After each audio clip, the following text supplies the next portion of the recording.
Daawwattootaa fi dhaggeeffattoota qophii keenyaa akkam jirtu nagaa keessanii isin jecha oduu waliin Andagaagaa Baaruuti. Mootummaan Keeniyaa kaaba biyyattiitti hidhattoota ABO irratti opereeshinii eegaluu ibse. Mootummaan Keeniyaa kutaalee kaaba biyyattii Maasibii fi Isiyoo keessatti waraana bilisummaa Oromoo ABO irratti opereeshinii waraanaa eegaluu ibse. Opereeshinii yakkamtoota baasu jedhuun wiixata gurraandhala 3 bara 2015 kan eegale.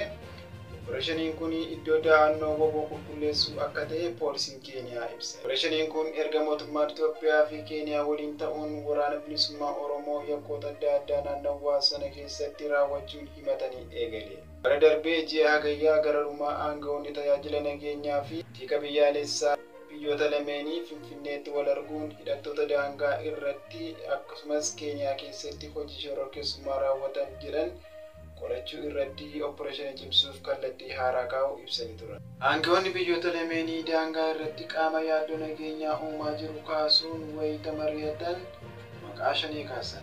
Aangawoonni WBO himannaa kanaaf deebii ergaa gabaabaa BBC'f deebisanii Alshabaab waliin hariiroo akka hin qabne ibsanii turani.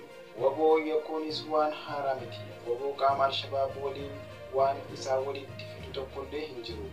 Qaama biyya alaa qabeessi hin qabu jedha deebii kenna. Mootummaan Itoophiyaa fi Keeniyaan waliigaltee waliin mallatteessuun opereeshinii waloo hidhattoota WBO kan mootummaa Itoophiyaa shanee jedhu irratti gaggeessuu qophiirra jiraachuu Keeniyaatti ambaasaaddarri Itoophiyaa Baacaa Dabalee baana darbee BBC'tti himanii turan. Opereeshiniin hidhattoota irratti gaggeeffame kun erga pirezidaantiin Keeniyaa Wiiliyaam Ruutoon aangoo qabatanii kan jalqabaate yoo ta'u, marii pirezidaantichi aangoota Itoophiyaa waliin taasise hordofee torbanoota keessatti raawwate.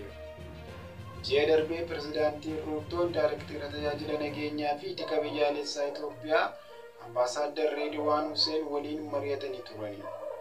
Daayirektara tajaajila nageenyaa fi tika biyyaalessaa Keeniyaa kan ta'an Nuraddiin Hajiis marii sanarra turani. Mariin aangawoota nageenyaa fi tika biyyaalessaa Keeniyaa kan ta'an Nuraddiin Hajiis marii sanarra turani. Mariin aangawoota biyyattii lameenii masaraa mootummaa Keeniyaatti erga gaggeeffame torbanoota booda opereeshiniin waraana bilisummaa Oromoo irratti eegale. Hoogganaan tajaajila poolisii Keeniyaa Inspektar Jeneraal Douglas Kanja Kirichoo bakka bu'uun opereeshiniin marsaa jalqabaa kun eegalu kan ibsan hoogganaa itti aanaa poolisii Jibraat Masengirii fi Daayirektara tajaajila qorannoo yakkaa Muhammad Amin turan. Ibsi opereeshinii Douglas Kanja kan aangawoonni kunneen eegalchiisan akka mul'isutti Keeniyaan tarkaanfiin kun qaamolee seeraan ala socho'anii fi yakkoota adda addaa irratti bobba'anii jiran kanneen nageenya biyyaalessaa Keeniyaaf yaaddoo ta'an irratti kan fuulleffateera jedhu. Gochi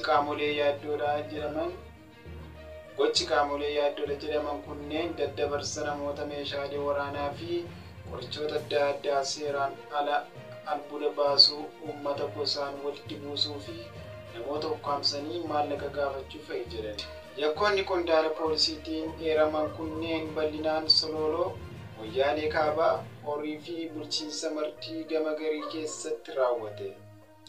Iddoon opereeshinii waraanaa itti gaggeeffame keessaa tokko ganda Sololoo jala jirtu Ambaaloo kan jedhamtudha. Bulchaan ganda Ambaaloo Alii Sooraa qaamni nageenya Keeniyaa bobba'uun warra barbaadan adamsuu akka eegalan quba qabaachuu BBC'tti himani. Sa'aatii maduunni qaamoleen nageenyaa dhufte dabartee achumatti hojii isaanii hojjetan. Nullee faana yaane waan isaan hojjetan hin agarre. Alii Sooraa qaamoleen nageenyaa dhufanii darbuu malee hidhattoota waliin wayita walitti dhukaasanis akka hin argine ibsan. Garuu fageenya irratti dhukaasi akka turee fi dhukaasa waliin aarri wayii fagootti akka mul'atu himani. Opereeshinii kanallee hin dhageenye turre. Qaamoleen nageenyaa wayita dhufanii darban qofa argine. Uummanni homaayyuu hin gaafanne ollaa keenya nagaa qaba jedhan. Qondaalli poolisii Douglas Kanja kaayyoo gooroo isaanii nageenya uummata naannoo tokkoo keessatti mudataa jiru mirkaneessuu ta'uu eeruun uummannis kana beekee akka tasgabbaa'uu fi qaamolee nageenyaa bobbaafaman akka tumsan dhaaman.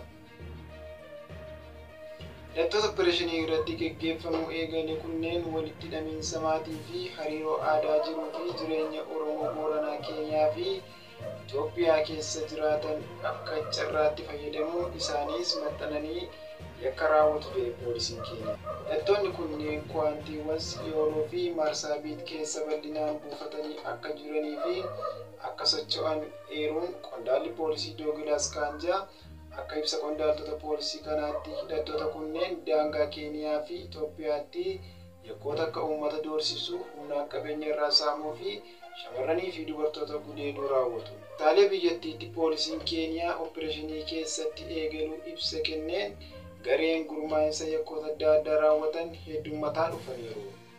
Yakki bal'inaan kaaba Keeniyaa kutaalee Marsaabii fi Isilool keessatti hammaataa jiru namoota seeraan ala daddabarsuudha. Gareen gurmaa'anii yakka raawwatu jedhaman kunneen albuuda baasuu irratti bal'inaan bobba'anii ittiin jiraatu jedha ibsi poolisii Keeniyaa. Mootummaan yakkoota hammaataa dhufan kunneen ittisuuf jecha qaamolee nageenyaa ramaduus gareen gurmaa'anii yakka raawwatan yookaan gaangaas itti cimanii iddoowwan warqii fi albuudii kaan jiru weeraruun warqee hedduu guurrata. Naannawaa sanatti wal dhibdeen iddoo albuudatti mudatu lubbuu hedduu gaagaa jiraachuus ibsa poolisii Keeniyaa ni mul'isa. Kaayyoon guddaan opereeshiniin eegaleef tokko kaka'umsi isaa kana ta'us ibseera.